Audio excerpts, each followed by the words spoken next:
Y te cuento la mala noticia, que si aumenta la temperatura en los océanos, esa temperatura clave que tiene el Océano Pacífico fría ahí, que mantiene esa cubierta de estratocúmulos, podría introducir el riesgo de que ya esa capa se destruya, esa capa de estratocúmulos. Y los estudios dicen que si es que, por ejemplo, nosotros tenemos planeado, o más o menos según las proyecciones climáticas, en los peores escenarios, que la temperatura aumente a nivel global 3-4 grados Celsius, si es que se gatilla la destrucción de esa capa de estratocúmulos en el Océano Pacífico frente al norte de Chile, la temperatura podría aumentar de 3 a 4, pasar a 8 grados.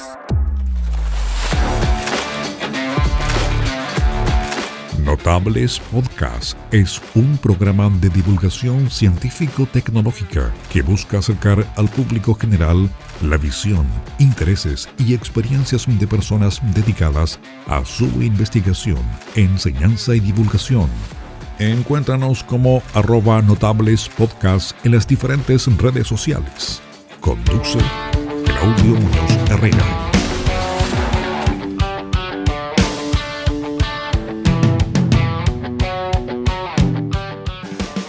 Hola gente, ¿cómo están? Bienvenidos, bienvenidas a un nuevo capítulo de Notables Podcast, donde conversamos con protagonistas de la ciencia y la tecnología. En esta ocasión nos acompaña nuestra queridísima Rocío Ormazábal, más conocida como Observanubes. Ella es licenciada en Geofísica, magíster en Meteorología y Climatología, y aquí me robo un poco de su descripción en su página. En sus tiempos libres se dedica a su verdadera pasión, divulgar la ciencia. Rocío, muchas gracias por estar acá. Muchas gracias por la invitación, de verdad estoy muy contenta de haber viajado a Viña desde Santiago para poder estar hoy contigo y con todos los que están detrás de este programa. Genial, menos mal que pudimos calzar, por ahí tuvimos un par de mensajes en falso, pero hasta que se dio y de verdad estamos muy muy contentos de poder conversar ahora. Sí, de hecho lo estuvimos postergando un rato, pero por temas logísticos calzó que pudimos juntarnos hoy día. También agradecer a que se organizaran a los tiempos en los que yo podía estar acá, y bueno, pero acá estamos para hablar de lo que más me interesa en mis tiempos libres, como dijiste, divulgar ciencia y en particular sobre las nubes, que me parece que es un tema que llama la atención a la población. Sí, yo creo que es un buen punto para partir por ahí. O sea, todos sabemos, hemos visto por ahí una nube, hemos experimentado una nube, a lo mejor cuando hay niebla estamos dentro de una nube, pero no sé si nos podéis contar un poquito más desde tu perspectiva, que es, claro, mucho más educada, ¿qué es una nube? Bueno, primero, una nube es agua. Ahora, ¿agua en qué estado? Esa es la pregunta, ¿cierto? Porque las personas creen que la nube es vapor, porque es lo que uno cree que hay en el baño cuando uno se ducha, y es la manera de visualizar un poco el vapor, o como uno se lo imagina, como mini partículas en el aire. Pero el vapor en realidad es transparente y nos acompaña actualmente en esta habitación. El vapor está actualmente aquí y no tenemos una nube, por lo tanto una nube, para poder visualizarla, tiene que transformar el vapor a gotitas de agua líquida. Ahora, ¿por qué esta gota no se cae y por qué no se ve como agua en el cielo? Porque estas gotas son microscópicas, son del tamaño de micrones, de 20 micrones, de las más pequeñas, y de ahí vamos subiendo hasta el tamaño de una gota de lluvia. Entonces, estas gotitas están hechas de agua líquida o también pueden estar hechas de hielo. Y eso es una nube. Millones de gotitas, de microgotitas de agua que están suspendidas en la atmósfera, y que su forma, digamos, está dada por el origen o la forma de la gota. En este caso, si es que es de agua líquida, si es que es de agua líquida, va a formar un cúmulo; si es que es de agua sólida, va a formar un cirrus, etcétera, etcétera, etcétera. Y así se puede comenzar un poco con la idea de qué es una nube. Ahí yo pararía un poco, yo creo que lo dijiste así como muy a la ligera, pero, o sea, también pueden haber estas microgotitas de hielo, forma sólida. Sí, bueno, la atmósfera disminuye la temperatura con la altura. Ya, eso es lo que más o menos las personas manejan sobre la atmósfera, ¿cierto? Uh-huh. Que el máximo de temperatura está en la superficie, y a medida que vamos subiendo va disminuyendo la temperatura. Entonces va a llegar un punto en que nos vamos a encontrar con temperaturas menores a 0 grados, ¿cierto? Claro. Y ahí lo que esperamos entonces es que el agua líquida se transforme en agua sólida, se produzca la congelación del agua.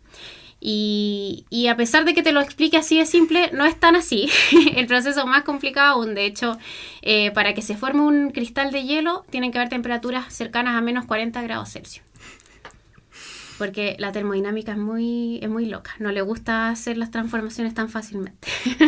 Tiene sus complejidades. Sí. Entonces, efectivamente, tenemos partiendo, digamos, simplificando la historia, nubes de agua y nubes de hielo. Nubes de agua y nubes de hielo. Partamos por ahí, sí. Ahora, el agua puede estar como agua sobre 0 grados Celsius. Ahí vamos a hablar de una nube cálida. Si es que el agua está bajo 0 grados Celsius, hablamos de una nube fría, pero eso puede estar líquido o sólido. Si es que está entre 0 y menos 40, le llamamos agua sobreenfriada. Y cuando está ya completamente bajo menos 40 o menos 30 grados Celsius, dependiendo de la humedad relativa, hablamos de una nube congelada. Un ejemplo, para que las personas entiendan, las personas que son borrachas. No. Cuando nosotros agarramos la cerveza que está en el refri y la sacamos heladita, a punto de hielo, como le decimos, y por casualidad le hacemos un golpe a la cerveza, ¿qué le pasa a la cerveza? Se congela porque esa cerveza está bajo 0 grados Celsius, pero está sobreenfriada. Lo mismo le pasa a la gotita. Puede estar líquida bajo 0 grados Celsius, pero aún no ha adquirido, digamos, esa fuerza que haga que las moléculas pasen al estado de congelación. Genial. Yo te iba a decir el mismo ejemplo, pero con agua, ¿eh? Es que no sé cuál es nuestro público, pero el público observa nubes, yo creo que es de cerveza. Sí, yo creo que hay de todo. Sí, Domingo en la mañana, agüita. Exactamente, pero agüita. Sí, el experimento en los colegios se hace con agua. Agua sobreenfriada. Eso ocurre también en la atmósfera. Genial. Claro, son como puntos inestables. Por eso mismo uno no debería hervir agua en un microondas. Que por lo que estaba viendo, en el fondo también se puede lograr un estado sobrecalentado, donde yo saco la taza y claro, se evapora de golpe y puede ser peligroso. Exactamente, claro. Así es la termodinámica. La termodinámica también tiene sus cosas nosotros, interesantes. de hecho, en las nubes o todo lo que tenga que ver con cambios de estado en la atmósfera, se aplica netamente las leyes de la termodinámica. Eso para que sepan las personas que están estudiando física, que para qué sirve la termodinámica. Bueno, esa es una de las ramas que tiene. Nosotros vemos las leyes de la conservación de la termodinámica. Hablamos de palabras como de conservación adiabática y ese tipo de cosas que uno dice, ¿para qué me sirven? Bueno, sí sirven y se aplican en las nubes. Sí, se aplican en todo al final del día. Sí. Para cumplir un sueño, ¿podríamos resumir así brevemente lo que son las leyes de la termodinámica? Para mencionarlas por acá por notables. Eso es como una pregunta media que me agarra de sorpresa porque no me acuerdo. Pero lo que sí vemos nosotros es la conservación de la termodinámica, la conservación del calor. Yeah. Entonces esa sería como la primera claro. Ley de la termodinámica. Nosotros vemos que la conservación del calor debe relacionarse con la temperatura y con el trabajo que se haga sobre una partícula, en este caso, sobre el proceso, por ejemplo, de una gotita de agua o del movimiento de una parcela de aire. Yeah. Nosotros cuando movemos las parcelas de aire, entonces, relacionamos variables como temperatura, el trabajo lo pasamos a presión, porque esa es la única fuerza, digamos, del aire más importante que actúa y que hace trabajo sobre el aire, y esto lo relacionamos con el calor. Y cuando decimos que un proceso es adiabático, la diferencia del calor tiene que ser igual a 0 en el proceso. Y los ojitos brillantes que tiene. Le gusta la física. Sí. Y un poco, esa es la base que utilizamos nosotros para estudiar la atmósfera, y así relacionamos los cambios de presión, de volumen y de temperatura. Genial. Y ahí, volviendo un poquito atrás, tú dijiste que, claro, la temperatura va cambiando en la atmósfera. Y la atmósfera tiene un rol súper importante térmicamente, porque sin atmósfera, y fue un poquito lo que le pasó a Fourier cuando intentó calcular cuál sería como la temperatura media de la Tierra. Y hizo por ahí unos cálculos. Fourier, sí. Y dijo por ahí, ya, si nos llega energía del Sol y estamos emitiendo otro poco de energía, y la mate le dio que la temperatura media era como menos 18 grados, por ahí. Menos 18 grados, exactamente. Fourier fue el que hizo el balance de energía de la Tierra. En eso influye un poco la atmósfera terrestre.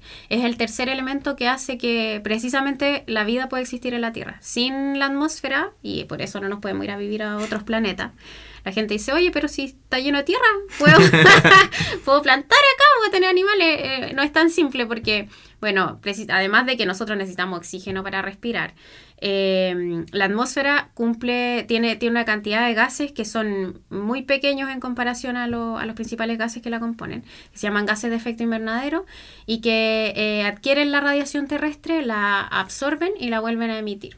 Y en consecuencia son otro ingreso de energía térmica a la Tierra, en forma de radiación, porque la energía se transmite de muchas formas y la radiación es una de ellas. Entonces, la radiación de onda larga, que es la radiación infrarroja, se devuelve a la Tierra, a la superficie terrestre, y hace que tengamos una agradable, bueno, que hayamos tenido en el pasado, una agradable temperatura de 15 grados Celsius, porque ahora parece que vamos en el 16.1, ¿no? Por ahí vamos. Y tratando de frenarlo, ojalá. Sí, no sabemos cuánto vamos a llegar, pero uno dice que, claro, 15 grados Celsius la temperatura promedio de la superficie terrestre. Uno dirá, oye, pero ¿por qué tan poco? Bueno, porque estamos usando los polos también, claro, para el promedio. Claro. Pero esa es la temperatura promedio de la Tierra y como dices tú, ese es el rol que tiene la atmósfera en ella. Ahora, volviendo a las nubes, el gas, porque los gases de efecto invernadero son lo más famoso, el CO2, el metano, el óxido nitroso, pero existe un gas que es más común y que fue con el que comenzamos esta conversación, que es el gas de efecto invernadero, que tiene más importancia como efecto invernadero. Es decir, que considera o utiliza un rango más amplio en el espectro electromagnético, en donde absorbe radiación terrestre, y es el vapor de agua. Entonces, el vapor de agua es un gas de efecto invernadero extremadamente eficiente y además, como en su forma de vapor y en su forma de forma líquida, también cumple el rol. Es decir, las nubes son un gas de efecto invernadero. Y eso entonces da pie a que sean importantes a nivel de balance energético en la Tierra. Que dé pie a que influyan un poco en que esos 15 grados Celsius sean esos 15 grados Celsius ni más ni menos. Eso sería en el rol de absorber. Y además, en este mismo balance, las nubes tienen otro rol en la reflectividad que tienen sobre la radiación solar. Porque son blancas. Claro. La mayor cantidad, o sea, la mayor parte del tiempo, o al menos si es que lo vemos desde arriba, son blancas. Y las superficies blancas son las que mayor albedo o reflectividad solar tienen. Y por lo tanto tienen un rol de calentamiento por la radiación terrestre y de enfriamiento por la radiación solar. Claro, entonces, viéndolo desde fuera de la Tierra, funcionan como un poco como espejos. Evitan que llegue tanta energía a la Tierra, uh-huh, y por debajo también nos mantienen como recirculando este calor y evitan que se escape, entonces cumple el rol doble. Y por eso es súper difícil evaluar cuáles son sus efectos de retroalimentación ante un escenario de cambio climático. Porque es muy indirecto, ¿cachai? Claro. Y lo otro, bueno, vamos a llegar a eso, es que la nube, y volviendo al proceso de la termodinámica, es un proceso complejo, es un proceso microscópico. Y por lo tanto, es completamente incompatible el día de hoy con la modelación. Claro. Entonces, además de ser un proceso microscópico, sigue siendo un proceso muy azaroso y estocástico. Es un proceso aún, por ejemplo, bueno, hablemos un poquito de la formación de las nubes, ¿ya? Adelante. La formación de una nube, o la formación más yendo al microscópico de una gotita de agua que compone una nube, tiene que, para que esa gota de nube se transforme en una gota de precipitación, tiene que aumentar su tamaño en 1 millón de veces. ¿Ya? Entonces, para que un modelo haga eso, primero tenemos que entender cómo pasa eso. Y eso lamentablemente funciona a través de modelos probabilísticos y modelos, ¿cómo se llama? Bueno, modelos numéricos probabilísticos que no son deterministas. Es decir, no hay una sola respuesta. Y eso hace que sea aún más complejo que un modelo identifique el resultado. O sea, es probabilista. Qué cuático. O sea, todavía no tenemos la certeza de cómo pasa. Es como si hiciéramos un censo a todas las nubes que se han formado o que hemos visto y decimos, ya más o menos esto ha pasado, ojalá que siga pasando para adelante. Sí. Pero todavía no tenemos certeza de cómo ocurre. No. hay modelos empíricos que, como dices tú, en base a pruebas que han hecho en laboratorio, han hecho nube o le han puesto sensores a los aviones para saber cuántas gotas de agua hay dentro de una nube, para saber más o menos qué tamaños de distintos tamaños. Porque eso es otra cosa. Si es que nosotros hacemos crecer todas las gotitas por condensación, que es el primer método de crecimiento de las gotas, todas van a llegar a un punto en que van a ser todas iguales y va a ser una distribución monodispersa. Y van a alcanzar un tamaño máximo de eficiencia para ese proceso termodinámico. Van a llegar y ese límite lamentablemente es muy pequeño para que la gota llueva, es 20 micrómetros. No nos alcanza. No alcanza a llover si crece de esa forma. No alcanza a hacer nada. Ya. Necesitamos que siga creciendo. Entonces, para que siga creciendo la gota tienen que haber gotas más grandes que otras. Tienen que haber gotas que colecten a otras gotas y a través de choque y cosas se agranden a través de colectando otras gotas. Se llama colección y coalescencia. Coalición y coalescencia. Y en este proceso, entonces, la gota se va agrandando. Pero como te dije, a través del método de condensación llegamos a una distribución monodispersa. Entonces eso se le llama el vacío. El vacío un poco estadístico entre, oye, yo sé que de acá hasta acá se hace a través de condensación, pero yo sé que para que llegue acá tienen que ser distintas, pero si llego acá son todas iguales.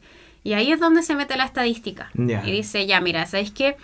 Yo propongo, y al final es como un juego, como que los científicos se ponen a jugar y hacen modelos con los computadores y empiezan a jugar y dicen, ¿sabéis qué? A ver, ¿qué pasa si yo propongo que justo se armó una gota más chica porque pasó tal cosa?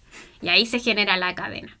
Y así son distintos los modelos que existen y no hay uno que le gane al otro. Ya. Qué cuático pensar que falta tanto por entender cuánto tiempo llevamos con las nubes y todavía no sabemos cómo funcionan. Pues, claro. Y eso, como te digo, lo hacen en los laboratorios y le ponen las cosas a los aviones para saber... porque dijeron, oye, hay una distribución monodispersa.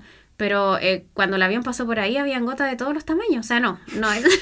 Tampoco le chuntamos. No la chuntamos. Y así, entonces, efectivamente, como dices tú, tantos años y tanto que nos ha acompañado este mecanismo tan vital, porque al final la nube empezamos diciendo que era bonita, pero en realidad, además de ser bonita, cumple el rol del ciclo del agua. Y es por lo que nos debiese interesar. Y lo que nos debiese interesar de una nube es que forme precipitación. Claro. La nube es bonita, tiene un rol climático, etcétera, pero lo que como seres humanos, además de que nos permite tener estos 15 grados Celsius, es que nosotros queremos el agua que está en las nubes. Y eso aún no se sabe cómo llega. Qué genial, qué genial. Y claro, como hablábamos, las nubes también tienen un rol climático, pero también este cambio climático que se nos viene encima debe afectar a las nubes de alguna forma. Uh-huh. Sí, absolutamente. Como te dije, la nube tiene un rol calentador por la radiación terrestre y además enfriador por la radiación solar. Pero en el caso de la radiación terrestre, ¿por qué nosotros no nos fijamos en el vapor de agua o en las nubes como un gas de efecto invernadero que puede llegar a ser peligroso? Tal y como nos fijamos, por ejemplo, en el CO2, en el metano. ¿Por qué le ponemos tanto atención a lo otro? Sí, el vapor de agua es más importante como gas de efecto invernadero. Bueno, en esa línea no es tan terrible el efecto de gas de efecto invernadero del vapor de agua porque tiene un tiempo de residencia muy bajo en la atmósfera. Entonces, a diferencia del CO2, el vapor de agua, su ciclo de origen y de sumidero no alcanza a pasar en un par de semanas, algunos días. ¿Ya? Entonces, sí o sí, si es que se emite naturalmente, la misma naturaleza se va a encargar de que caiga, llueva y no quede arriba acumulándose. Esa es la palabra clave. Ya. El CO2, por otro lado, tiene una característica que su ciclo natural en la Tierra es muy lento en comparación al del vapor de agua, tomando desde cientos a miles de años incluso. Entonces, si es que yo emito naturalmente, antes de que existieran los humanos, el CO2 era muy tranquilito con su ciclo. Emergía de los océanos, no sé, de nosotros, de la respiración de los animales, etcétera. Pero como era lenta la emisión, era lenta la absorción y no había ningún problema. Pero llegamos nosotros y empezamos a modificar este ciclo y empezamos a emitir más de lo que la Tierra era capaz de absorber. ¿Y qué pasa? Se acumula el gas. Entonces, el CO2 y el metano, como tienen esta característica de acumulación, son nocivos para el clima, es decir, alteran las capacidades, el balance energético de la Tierra. El CO2, entonces, el vapor de agua no. Ya. Entonces, el vapor de agua por el lado de radiación terrestre no es tan nocivo. Ahora, ¿cuál es el riesgo que tiene el calentamiento global sobre el vapor de agua o sobre las cubiertas de nubes? Porque el vapor de agua no tiene efecto sobre la radiación solar, pero sí las nubes. Ya. ¿Ya? Porque el vapor de agua es transparente. Claro. La nube, que es el agua líquida, sí tiene un efecto. Entonces, ¿qué pasa? Puede ocurrir que o bien aumenten las nubes o disminuyan, ¿cierto? Uh-huh. Ya, hay zonas en donde la cubierta de nubes es constante y probablemente con mayor cantidad de energía tú vayas a pensar que van a haber más nubes. Porque si es que va a haber más temperatura, yo puedo pensar, van a haber más nubes, ¿cierto? Eso es como lo lógico, porque la temperatura hace que haya más ascenso de aire y se formen más nubes. Eso efectivamente va a pasar en el trópico. Ya. Van a haber más nubes. Ya, pero no más que eso. O sea, eso va a tener otros efectos más dinámicos en la atmósfera, más que la nube propiamente tal. Pero hay otras cubiertas de nube que son altamente sensibles a cambios en la temperatura, pero no a nivel de que se formen más, sino que se pueden destruir. Y un ejemplo de eso está muy cerca de Chile. Al norte de Chile, uh-huh, en el Océano Pacífico, frente al norte de Chile y frente a Perú, existe una cubierta de nubes permanente, ¿ya? Que no es como las que vemos nosotros acá en Viña, Valparaíso, o en Santiago, que hoy día hay una nube bonita, el otro día no. Allá siempre hay una cubierta de nubes permanente y lo sabe la gente que viaja en avión y mira hacia allá en el océano y ve una cubierta de puras algodoncitos abajo. Siempre, todo el mundo me manda esa foto. Los famosísimos estratocúmulos marinos. Es una cubierta que está ahí siempre, se mueve para arriba, se mueve para abajo, se mueve para el lado, pero siempre está ahí. ¿Y qué significa que siempre esté ahí? Que tiene un rol climático que enfría el Océano Pacífico en esa zona. Siempre. Y que lo haga siempre, ¿qué significa? Que ahí se fortalece una corriente oceánica, que ahí se fortalece un transporte de aire, o sea, una dinámica climática completa gracias a que esas nubes existen. Y esas nubes no existen por sí solas, es un proceso de retroalimentación entre la temperatura del océano, que viene de la corriente Humboldt, desde los polos, que está el agua está fría, también depende de que el viento que hay ahí genera evaporación, depende que hay una capa límite que está húmeda y que arriba está el anticiclón subtropical, una alta presión, que lo que hace es que aplasta el aire y no permite que esas nubes vayan más arriba, que generen convección. Entonces son las condiciones perfectas. Yeah. Y te cuento la mala noticia, que si aumenta la temperatura en los océanos, esa temperatura clave que tiene el Océano Pacífico fría ahí, que mantiene esa cubierta de estratocúmulos, podría introducir el riesgo de que ya se destruya esa capa de estratocúmulo. Y los estudios dicen que si es que, por ejemplo, nosotros tenemos planeado, o más o menos según las proyecciones climáticas, en los peores escenarios, que la temperatura aumente a nivel global 3-4 grados Celsius, si es que se gatilla la destrucción de esa capa de estratocúmulos en el Océano Pacífico frente al norte de Chile, la temperatura podría aumentar de 3 a 4, pasar a 8 grados. ¿Por qué? Porque le sacamos un porcentaje de espejo, de reflectividad al planeta Tierra. Le sacamos una parte importante. Y esas nubes no son las más bonitas, o sea, no son lenticulares, no son fluctus, que son las que le gustan a la gente. Son nubes, de hecho, que ustedes que vienen en la zona costera, la vaguada costera las trae para acá, de repente ustedes las ven, las saludan, me viniste a visitar, se vuelven, pero nunca se destruyen, ¿cachai? Y que estén ahí, ¿y por qué están ahí? Te preguntarás. Bueno, porque todas estas condiciones que existen ahí se producen por la existencia de la cordillera de los Andes. O sea, están ahí y están ahí nomás. Ya. Es una cuestión súper específica. Y eso es bonito, lo tenemos acá y la gente lo ve. La gente siempre lo ve en los aviones. Qué brígido. Igual impactante. O sea, yo por lo menos no había escuchado, antes de preparar el capítulo, no había escuchado de este tipo de nubes. Uno escucha de repente el tema del hielo de los polos, que viene a ser como un símil, a lo mejor como un una porción que refleja alta radiación del sol, pero el tema de las nubes no lo había escuchado nunca y de verdad que es cuático que la gente no esté como concientizada con respecto a eso. Y el hecho de que sea como un cambio tan brutal, el hecho de que desaparezcan 4 grados más inmediatamente,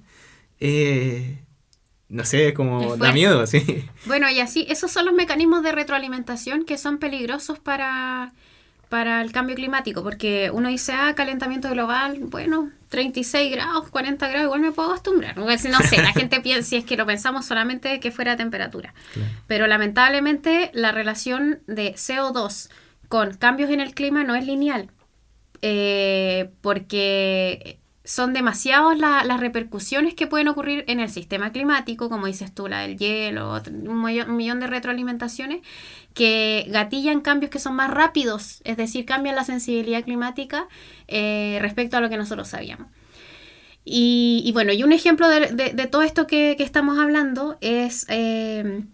se aplica a que nosotros en la ciencia o la gente que se dedica a estudiar las proyecciones climáticas hacia futuro bajo distintos escenarios de gases de efecto invernadero, pesimista, optimista, realista, que me arriesgan los realistas porque igual son optimistas, sí. Siempre nos vamos al pesimista, igual, somos lo peor. Y bueno, pero todos estos escenarios a futuro lo que hacen es que consideran una cierta cantidad de gases supuestos hacia futuro y corren los modelos climáticos, ¿cierto? Claro. Ahora, estos modelos climáticos tienen una física en donde se introducen las retroalimentaciones. ¿Para qué? Para que la sensibilidad climática sea lo más representativa posible. Pero, ok, vamos metiéndole, por ejemplo, una retroalimentación simple. Si la radiación solar aumenta en tantos watts por metro cuadrado, el hielo se va a derretir tanto, en tanta proporción, y por lo tanto va a ingresar tanta radiación. Ya, eso ya es difícil. Yeah. Eso ya debe ser muy difícil. No sé cómo lo hacen. Ya, ok. Y si aumenta un tantos grados, pero ¿qué pasa? Ya, eso es el hielo. Pero como te comenté en un principio, los modelos que usamos para pronóstico del tiempo ya es difícil simular una nube.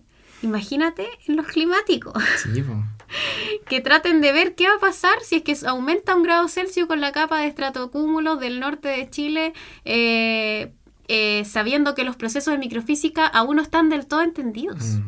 ¿Cachai? Hay papers. Afortunadamente tenemos una cantidad de científicos en Chile maravillosa. Están en la Universidad de Chile, pertenecen al Centro de Ciencia del Clima y la Resiliencia.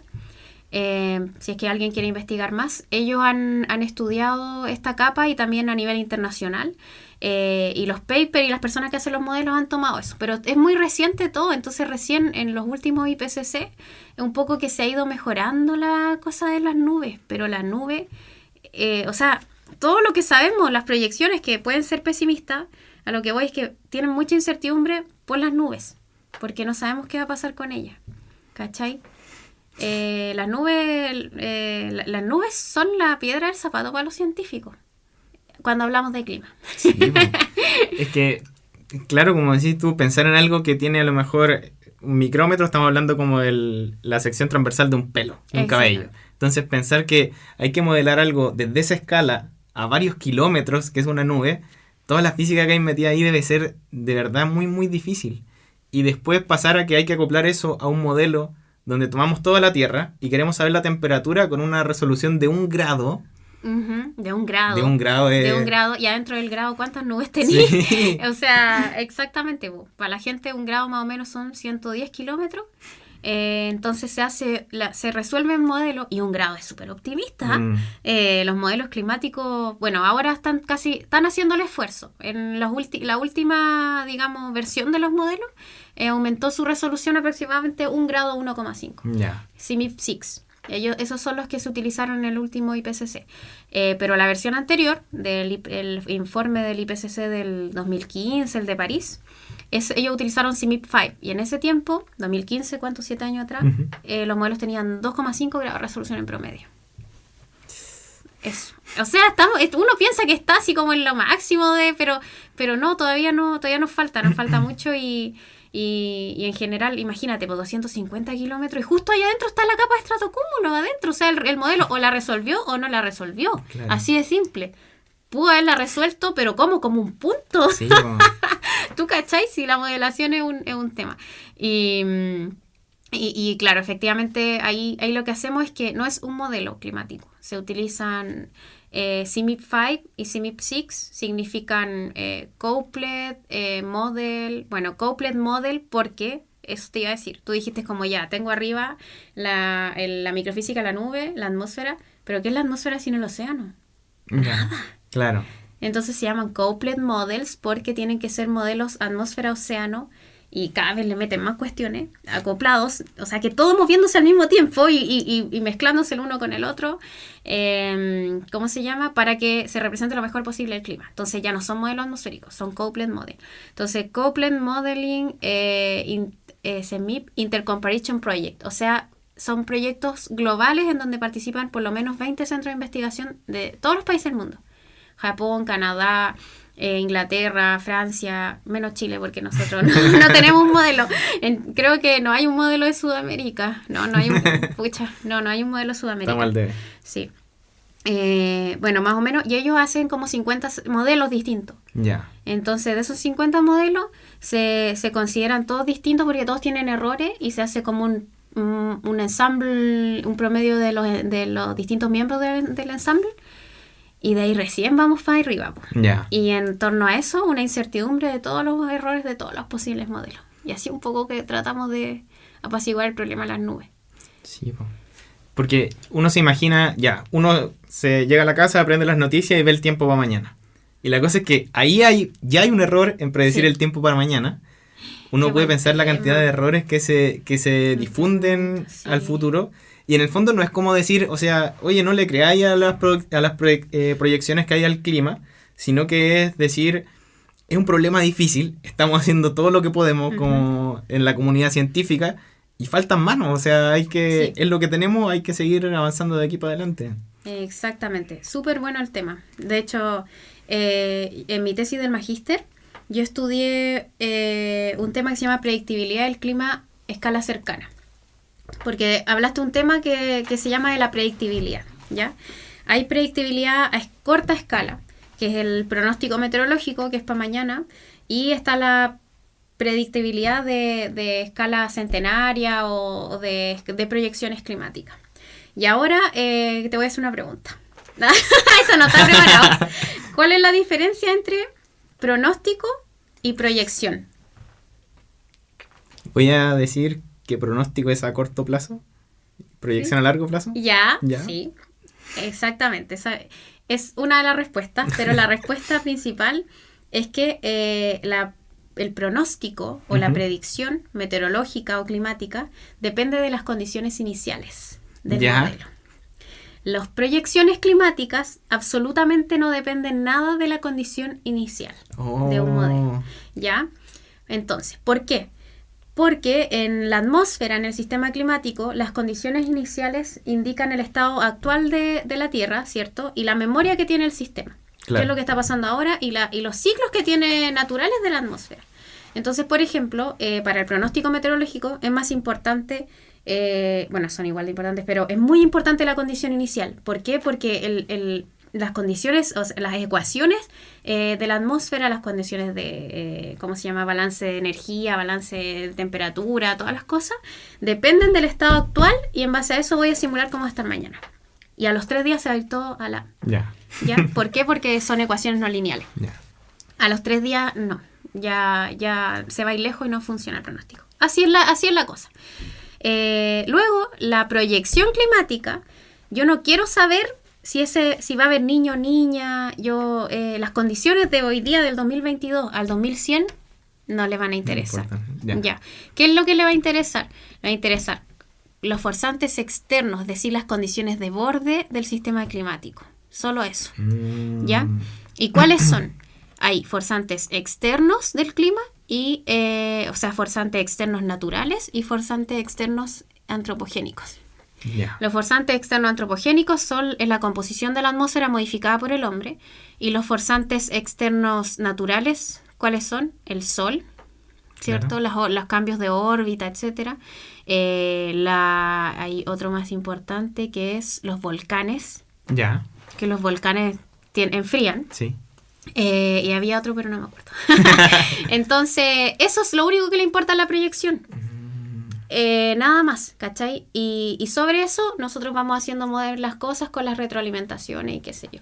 Entonces, ¿la proyección es confiable? Sí, es confiable. Porque no necesita nada más, va a oscilar en torno a eso. Claro. Nosotros cuando hablamos de proyección no te voy a decir, oye, el 20 de febrero del 2100 vaya a tener un día soleado en Acapulco. No, nosotros vamos a ver que en promedio el año 2100 va a haber una temperatura promedio en la atmósfera de pesimista, 18 grados Celsius. Y en torno a eso puede haber una oscilación de más o menos 3 grados. Ya. El menos bacán, pero Ojalá, el más sí. 21, o sea, ¿qué onda? Y eso es, entonces sí, es confiable, ¿cachai? Ya. Porque solo depende de eso. El clima para mañana depende de la condición inicial. Y lo que yo estudié en mi magíster es, pero el clima a 10 años, ¿de qué depende? Es un punto medio que ahí tienen que conversar los dos modelos, algo así, ¿no? Exactamente, qué buena respuesta, que tienen que conversar los dos modelos.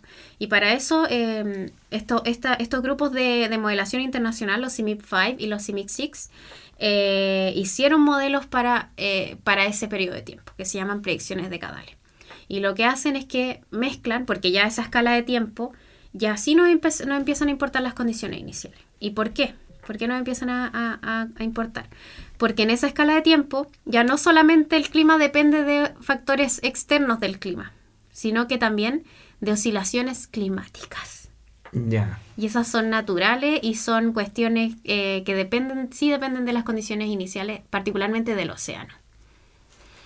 Por ejemplo, el niño, la niña, la oscilación decadal del Pacífico, la oscilación antártica, oscilaciones que dicen qué variabilidad va a haber en torno al promedio entre año a año. Ya. Porque este año fue distinto hace 3 años atrás, ¿cachai? Eso es lo que siempre hemos tenido, antes del cambio climático, Claro. lo que siempre teníamos. Y ahí ellos inventaron unos modelos y bueno, funciona afortunadamente en Europa. Todo funciona en el hemisferio norte. ¿Por qué? Porque allá tienen mucho continente y los continentes hacen que tengamos muchas observaciones. Ya. ¿Por qué no funcionan las cosas en el hemisferio sur? Porque a pesar de que el modelo hace su máximo esfuerzo, nosotros no lo ayudamos con observaciones. Claro. ¿Y por qué no lo ayudamos? Porque tenemos poquito continente y Y casi hay todo menos océano. ¿Y recursos dónde vamos a poner? también. Ay, porque somos pobres. Sí, bueno, sí, somos pobres. Pero tenemos muy pocas estaciones y mi tesis se trataba de evaluar este tipo de modelación en Sudamérica y bueno, fallamos, no funciona, no hay predictabilidad sobre 2 años, Ya. como lo hay, por ejemplo, en Europa, que haya 10 años. Porque la oscilación de Europa, que es la oscilación del Océano Atlántico Norte, no sé cuáles son las siglas, está bien reproducida porque depende de una corriente oceánica que ya como que la tienen conocida al revés y al derecho. Ya. Gente del hemisferio norte. En el hemisferio, no solo en el hemisferio sur, sino que en el Océano Pacífico hay una oscilación climática que no está del todo conocida y que está conectada, que es de ¿cómo se llama?, de periodo decadal. Y el periodo no es exacto, el periodo va entre 2 décadas, Ya. el niño entre 2 a 7 años, como que no se quiere dejar entender Ya. el fenómeno, no se quiere dejar ver. Y entonces todavía están haciendo papers de estas oscilaciones en el hemisferio, en el Pacífico y su impacto sobre el hemisferio sur. Y entonces ya, 2 cosas, no tenemos observaciones y 2, la oscilación no está bien definida en los modelos, entonces aunque le pongamos la inicialización en el océano, no funcionó. Y ese fue el resultado de mi tesis. Para la gente que no le funcionan las tesis, decirles que eso también es un resultado. Sí. Así es la vida. Sí. La investigación no promete respuestas buenas, No, solo respuestas. Solo respuestas. Claro. Así que eso, qué bueno que tocaste el tema de la predictabilidad. Y se complejiza todo, po. Es difícil. No solo son bonitas las nubes. Claro, sí, un mundo de complejidad. Ahí, aprovechando eso, no sé si podemos pasar un poquito ahora a lo que es la parte de divulgación. Una cosa que me interesa mucho es, en el fondo, cómo es el esquema en tu cerebro cuando te llega una foto de una nube y tú decís, es este tipo de nube. ¿Cómo funciona eso detrás de cámara? ¿Quieres que te enseñe mi algoritmo? Sí. Ya, bueno, mira, las nubes, lo primero es la altura. ¿ya? La nube, lo que uno se fija primero es... Porque hay 3 niveles de altura en las nubes. Están las nubes bajas, las nubes medias y las nubes altas. Cada una tiene una característica que es súper fácil identificar. O sea, yo creo que cualquier persona me puede decir, esa nube yo creo que está más lejos. No, yo creo que esa la veo más cerca. Ya, todo parte por ahí, por la intuición. También quiero decir que a pesar de todo lo que yo he estudiado, en ninguna carrera me enseñaron la cuestión de las nubes. Fue autodidacta. Hay esperanza para el resto. Sí, absolutamente, porque es una cuestión bien visual. Ya. Entonces todos tenemos esa capacidad de decir, oye, la siento como encima de la nube, o oye, esa está súper lejos. Ya, esa es una cosa. Luego la forma. Se clasifican por la forma. Si es que la nube parece un algodón, es cumuliforme. Y ahí yo me acuerdo por la coliflor. Tenemos como coliflor, cúmulo, no sé, nada que ver. Y bueno, las cúmulos, ¿qué significa? Parecen algodón, también parecen como que estuviera tratando así de bullir para todos lados la olla, así que está hirviendo, y así una cosa así, que no tiene una forma adecuada, definida, es un cúmulo.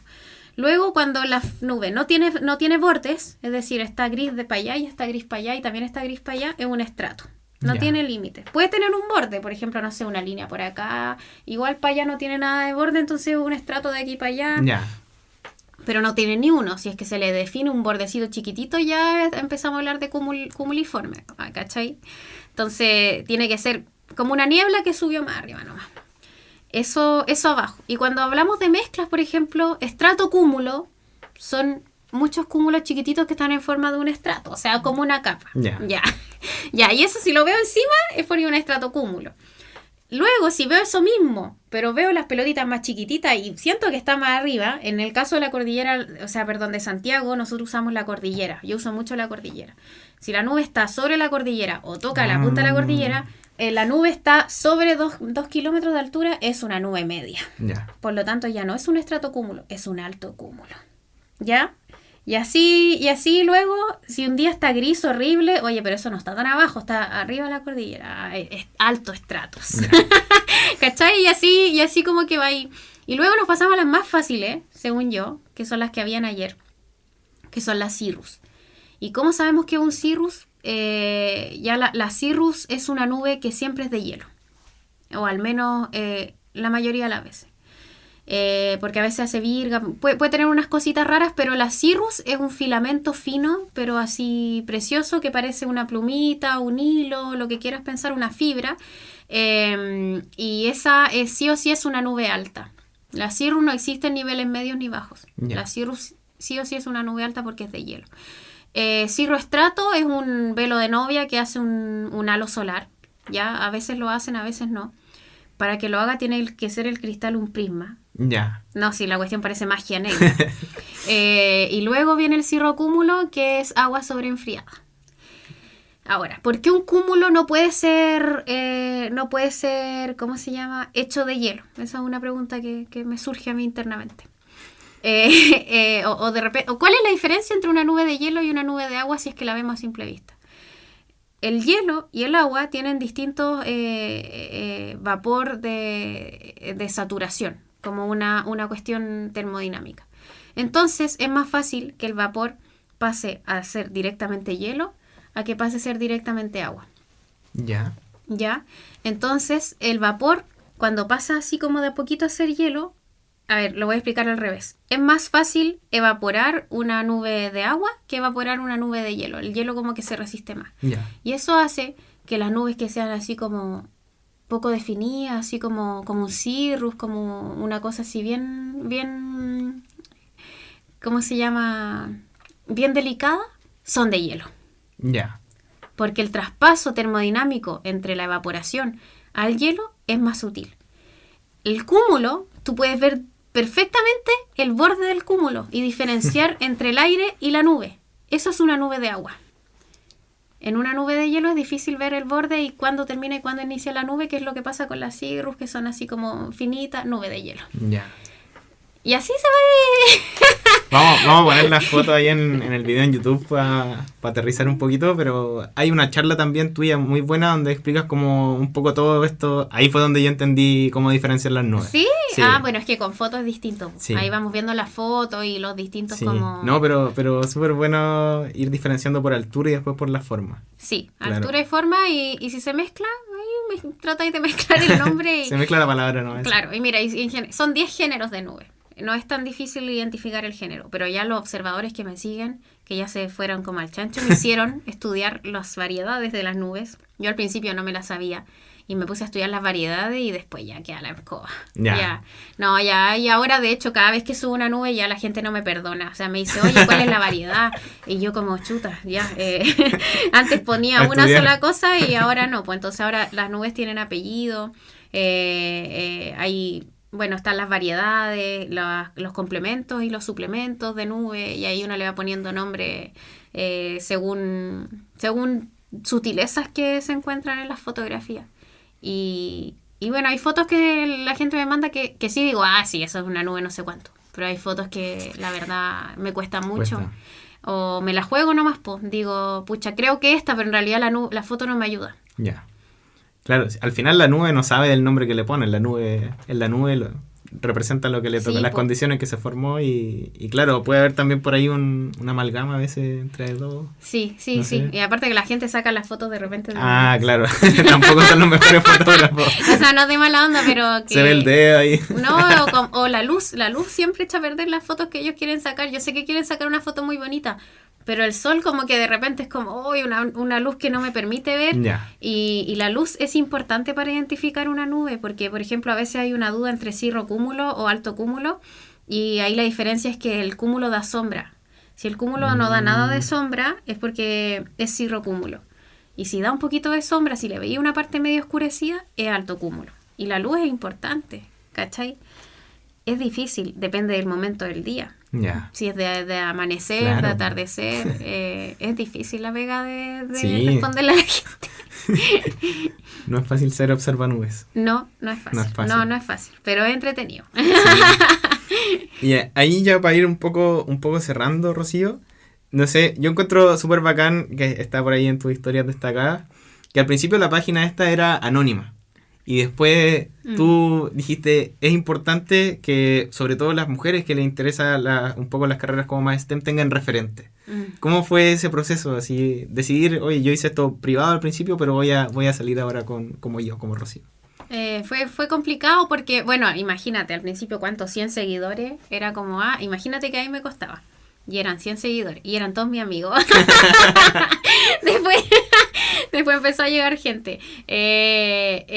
Claro, fue complejo creerme el cuento. Porque uno, claro, efectivamente el anonimato es como una herramienta que permite que uno se crea el cuento. Porque como mujeres en general uno tiende a hacer lo contrario. Bueno, hemos conversado con mis amigas, de repente uno dice, no, como que fue suerte, cuestiones así que uno pasa el síndrome del impostor, Claro. que uno dice, no, me pasó esto porque, no sé, ese día tuve suerte, y después uno dice, oye, no tuviste suerte, en realidad eres seca, o no sé, estudiaste mucho, te lo mereces. Entonces eso de merecerse como los logros, me costaba un poco en ese momento. Entonces sí fue como complicado que la gente después me empezara a decir, oye, qué bueno que compartes tus conocimientos, y en base a esa retroalimentación con las personas fue que fui dándome más como credibilidad y más confianza en realidad, en que no me diera vergüenza. Porque antes de Observa Nubes, yo participé mucho en divulgación, pero en grupos de divulgación. Y era genial, pero los grupos no te permiten manejar el tiempo. Es como, hoy día te toca tal cuestión a tal hora y no. En cambio, ahora como que yo me acomodo contigo y soy yo solo la que veo el tiempo y lo logramos, ¿cachai? Sí, bueno. Y yo veo dónde quiero ir y dónde no quiero ir. Entonces, antes no... El tema de la dependencia de un grupo era bonito, pero era complicado la organización y el impacto no era tan profundo como tener una cuenta personal. Eso es lo otro que me di cuenta, que una cuenta que tiene un nombre tiene más impacto en las personas que un grupo, que un grupo de divulgación. Entonces, y ahí justo entró el fenómeno Tere Paneque, la señorita Réplica, que nos hicimos la cuenta más o menos como en el mismo tiempo. Yo no conocía a la señorita Réplica antes, a la Tere Paneque tampoco la conocía, y la divulgación hizo que nos conociéramos. Qué bacán. Y que entonces, y que nos, ¿cómo se llama? No, conversemos de esas cosas, nos tiremos la talla, con otras personas también, la Barbie paleontóloga, los chiquillos de otras áreas que yo no sé, la verdad. Y ahí como que fue bonito, se armó el camino, digamos. Fue como que pasó que justo fue el boom de que se crearon otras cuentas, y por eso yo creo que también le fue bien a la mía. Como que a la gente le gustó el fenómeno. No, pero es lo mismo que decir recién, o sea, no es porque haya sido el boom, es porque el contenido es súper bueno. Sí, además, sí. No me le importó. ¿Verdad? Así que ese fue un salto, yo creo, súper adecuado. El salir del anonimato y un poco mostrar a las niñas que las mujeres también pueden llegar a roles de ciencia, no solamente también he hablado un poco del tabú de la academia, que es lo que estábamos hablando antes. Claro. De que yo me salí un poco del área de la academia y me fui al área privada, y también eso como que también un poco hay mucha gente que me ha dicho como, oye, pucha, tenía miedo, y en realidad vi que tú lo hiciste, y también como que inspira a otras personas en situaciones similares. También he tratado de hablar un poco en la cuenta o en lives, hemos hablado mucho de la ansiedad que se vive en la universidad, como que he tratado de traspasar esa... Porque es un mundo en donde igual adquieres una responsabilidad con las personas. Sí, pues. Imagínate, 100 seguidores, no sé, después 5.000, 10.000, es como, uy, igual es heavy. Es heavy, sí. Y ahí el manejo también de la ansiedad, porque te habla mucha gente y uno no les puede contestar a todo. Sí, pues. Y pido disculpas porque hay mensajes que dejé de responder. Porque yo trabajo en el día, en la tarde veo un poquito el Instagram y después veo películas. O sea, es que así es la vida, pues no, sí, un poco que no me absorba a mí y que sea una relación sana. Al final son casi 2 trabajos. O sea, es la carga de 2 trabajos para una persona. Sí. Sí, sea hobby o no sea hobby, sí, pero llevo una relación sana y por eso no contesto, disculpen. Sí, pero es bonito, es bonito. Y qué bueno también que haber tenido la página me haya llevado a estas instancias. Por ejemplo, no sé, estar aquí con ustedes y haber conocido también a otras personas en el rubro de la divulgación es bonito. Así que estoy contenta. Qué genial, qué genial.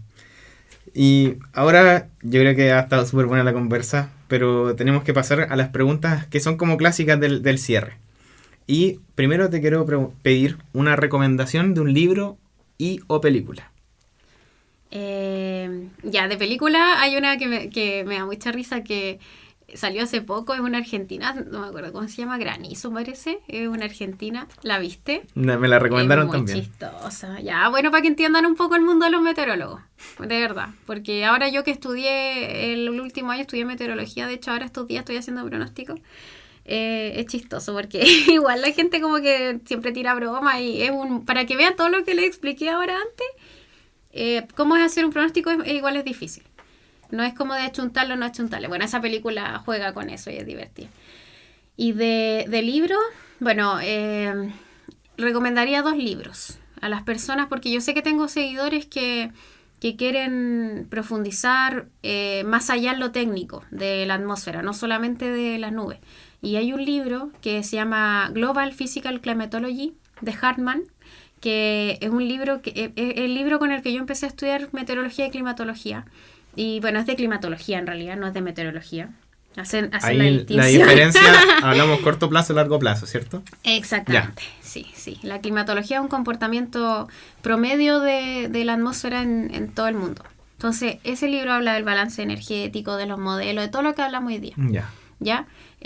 Bueno, igual ahí uno va sacando, habla de los pronósticos, entonces ahí habla un poco de meteorología, pero es un muy buen libro y no usa tanta ecuación.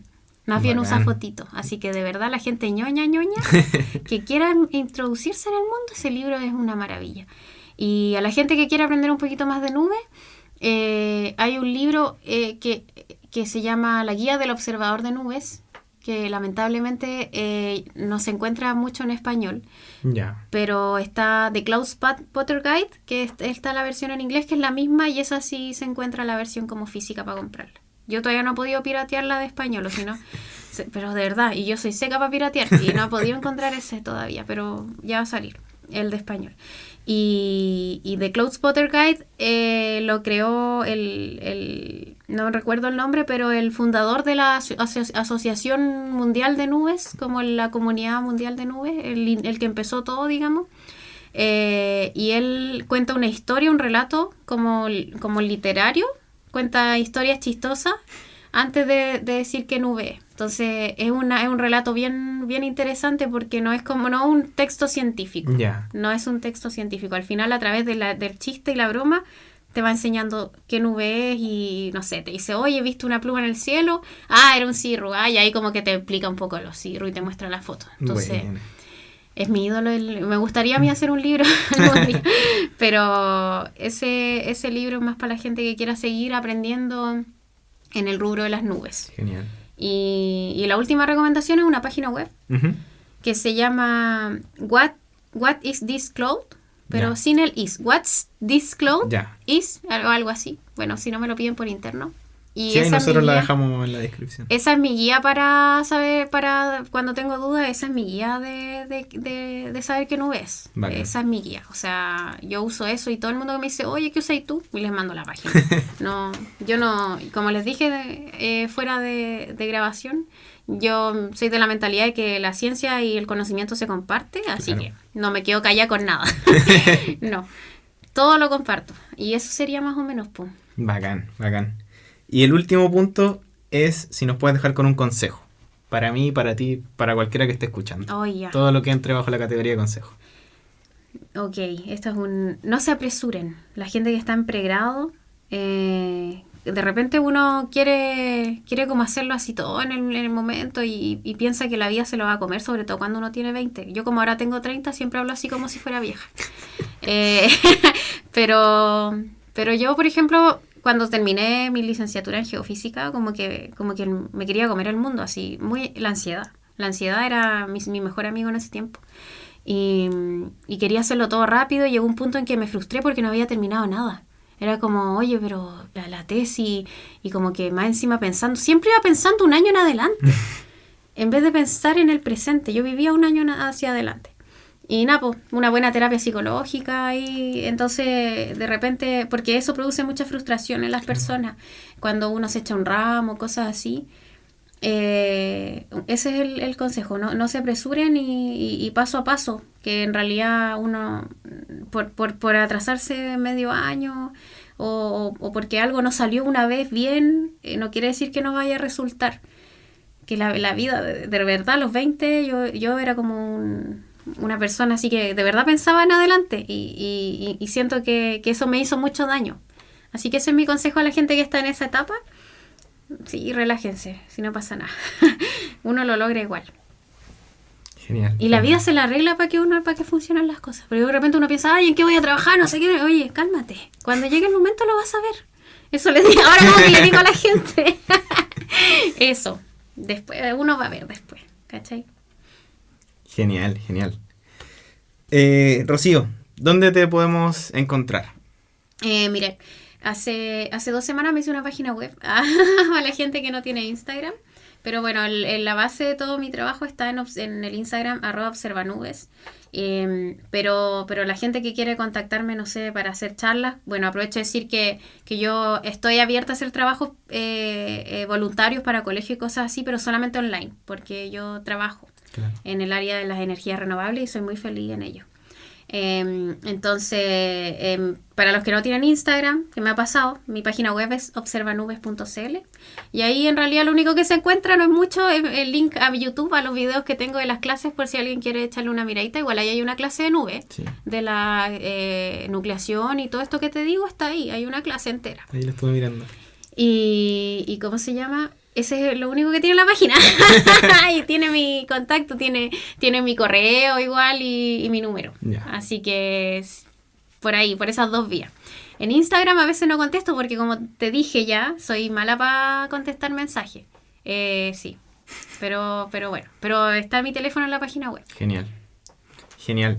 De verdad estuvo muy buena la conversación. Yo creo que es bonito aprender a ver más allá de lo que uno suele apreciar. Saber qué cosas pasan detrás de la formación de una nube, saber reconocer qué tipo de nube es algo bien bonito. No se le quita como lo artístico, lo estético, sino que uno le agrega más belleza. Exactamente, porque todo surge de la curiosidad. Todos somos científicos y todo surge y la curiosidad es belleza al final. Pues. Te produce belleza, te produce placer, te produce fascinación y de ahí nacemos los científicos. Pues. Sí. Así que eso con las nubes, pues ojalá y me alegra que eso pase en la mente de las personas. Sí, yo creo que tu trabajo de verdad es muy muy genial. Está inspirando a la nueva generación de científicos, científicas que vengan y de verdad, muchas gracias por eso y por haber estado acá. No, a ti y a todos los que están aquí, los chiquillos. Sí. Hay un equipo detrás de toda esta situación, así que... Sí, el equipo siempre apoyando. Y bueno, hasta aquí quedamos con la conversación de hoy. Muchas gracias por haberse quedado hasta esta hora. Y dejamos acá abajito nuestros links a las distintas redes sociales. Y recuerden, como siempre, que como nuestra queridísima Rocío, ustedes también pueden ser notables. Chao, chao.